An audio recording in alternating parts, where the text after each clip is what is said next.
ভাষাটা খুব ফ্লুইড একটা ব্যাপার।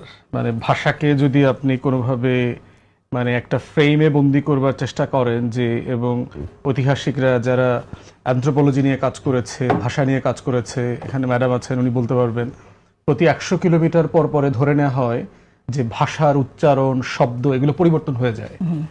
এবং এই শব্দগুলো দেখবেন যে আঞ্চলিকতার জায়গায় গেলে দেখবেন একই শব্দ বরিশালের মানুষ যেভাবে বলছে, চিটাগং, সিলেটে ওই শব্দটা একই ভাষায় মানুষ বলছে না। আবার শব্দটা একই শব্দ রয়ে গেছে, উচ্চারণ ভঙ্গিতে পরিবর্তন চলে আসছে। এই জন্য আমার মনে হয় যে ভাষাকে শুধুমাত্র ফ্রেমিং করা এবং এই ভাষার রাজনীতির মধ্য দিয়ে একটা কলোনিয়াল জায়গাও আছে। আপনার ঐতিহাসিক যদি ভাষার জায়গাটা দেখেন, বাংলাদেশের বাংলা ভাষার আজকের যে কাঠামো তৈরি হয়েছে সংস্কৃত বেসড, এই গ্রামার তৈরি করবার পিছনে সবচেয়ে বড় কাজ করেছে কিন্তু fort William college, British colonial জায়গা থেকে। তো সেইখানে প্রশ্ন হচ্ছে আসলে কোন বাংলাটা আসলে আমার বাংলা, যেটা আমাকে ব্রিটিশরা এবং তখনকার কলকাতার জমিদাররা যেটা চাপিয়ে দিয়েছে, সেই হিন্দু ব্রাহ্মণ বয়ান থেকে যেটা আসছে, সংস্কৃত বয়ান থেকে আসছে, ওটা আমার বাংলা, না আমার গ্রামে গঞ্জে চাষা ভুষা মাঝি মাল্লা সাধারণ মানুষের বয়ানে যেটা ছিল সেই ভাষাটা। একটা কি শুদ্ধ আর একটা অশুদ্ধ, একটা বললে গুনাহ হবে আর একটা বললে সওয়াব হবে, ব্যাপারটা কিরকম? ব্যাপারটাকে এইভাবে দেখার আসলে দরকার নেই। বিষয়টা হচ্ছে একটা অর্গানিক প্রসেসের মধ্য থেকে যাওয়া দরকার।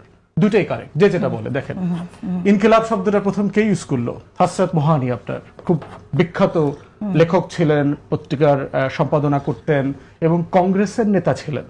ব্রিটিশ বিরোধী আন্দোলনে উনি প্রথম ওনার কবিতা এবং স্লোগানের মধ্য দিয়ে উনি এটা বলেছেন। আজাদির শব্দ দেখবেন ব্রিটিশ বিরোধী আন্দোলনে এই শব্দগুলো আসছে।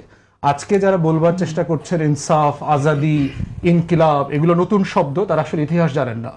বরং ব্রিটিশ বিরোধী আন্দোলনে কংগ্রেসের সবচেয়ে জ্বলন্ত এবং যেটা লাইভ স্লোগান ছিল সেটা হচ্ছে ইনকিলাব জিন্দাবাদ।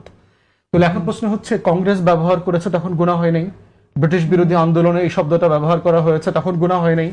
তো আজকে নতুন করে যখন আমরা দিল্লির আধিপত্যবাদের বিরুদ্ধে কথা বলছি, অথবা যে কোনো আধিপত্যবাদ, আমাদের স্বাধীনতার প্রশ্নে, সার্বভৌমত্বের প্রশ্নে যারাই আমাদের দিকে চোখ তুলে তাকাবে, আমরা একই কথা বলবো যে আমরা আজাদ থাকতে চাই, স্বাধীন থাকতে চাই।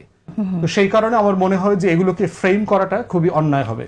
ওকে, মানে কোনো কিছু চাপিয়ে দেওয়া হচ্ছে না তো। ইনকিলাব বলেন, ইনসাফ বলেন, আজাদি বলেন, এই কোনো শব্দ তো বাংলাতে নতুন না।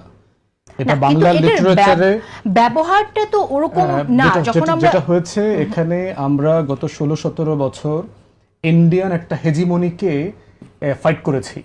আওয়ামী লীগ বলেন, জাতীয় পার্টি বিটিম আকারে বলেন, এবং ভারতীয় আধিপত্যবাদ ফাইট করছি। এবং এই আধিপত্যবাদ যখন আমরা ইন্ডিয়ান হেজিমনি বলি, আমরা আসলে দুইটা জিনিসকে বুঝাই। একটা হচ্ছে দিল্লি